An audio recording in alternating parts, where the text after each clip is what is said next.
улица Магистральная, Советский район Казани. Здесь накануне под колеса иномарки попал 10-летний ребенок. Он переходил дорогу по пешеходному переходу, который не оснащен светофорами. После наезда школьника с ушибами и переломами доставили в больницу. Как видите, здесь уступать дорогу пешеходам водители не торопятся.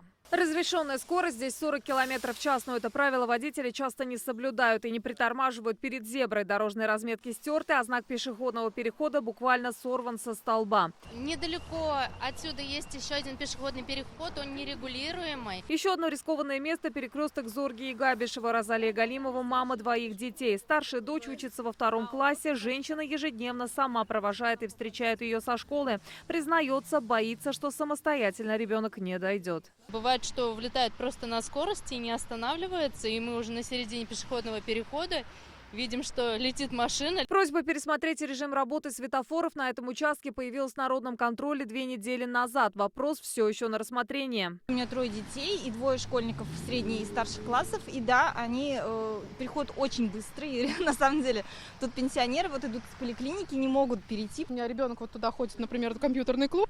И каждый раз я ему объясняю, вот сюда нельзя, вот надо здесь, посмотри сюда, здесь посмотри налево, сначала посмотри направо. В общем, достаточно сложно. С начала года произошло 18 ДТП с детьми, столько же пострадавших. Среди погибших детей чаще всего пассажиры. В 2025-м такие аварии унесли жизни 13 маленьких татарстанцев. Всего погибли 15. В начале февраля жертвой аварии в Мамадышском районе стала 2-месячная малышка. Ее отец врезался в припаркованный у обочины полуприцеп. За 2 месяца в Татарстане привлекли более 1500 водителей, которые управляли автомобилями и перевозили детей без специального детского удерживающего устройства.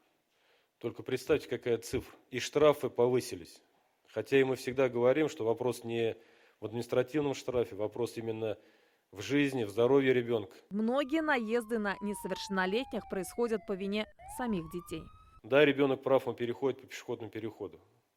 Но еще раз нам, взрослым, нужно донести до наших детей, что нужно остановиться перед пешеходным переходом. За 2 месяца к ответственности привлекли 84 несовершеннолетних. Работу с ними ведет и Минобразование. Работа ведется как индивидуально, инспекторами ГИБДД. И также мы работаем со всем классом, потому что ребенок учится в классе, дети все приходят этими маршрутами в школу. Через 10 дней начнутся каникулы. Дети чаще будут проводить время на улице, а с весной и таянием снега на дорогах появятся несовершеннолетние питбайкеры и мотоциклисты. Первая авария уже произошла в воскресенье на улице Минская. Водитель Хавейл выехал на встречку и протаранил питбайк, которым управлял 15-летний мальчик. Он был без экипировки и шлема. На его отца составили административный материал. Нафиса Минязова, Игорь Романов, ТНВ, Казань.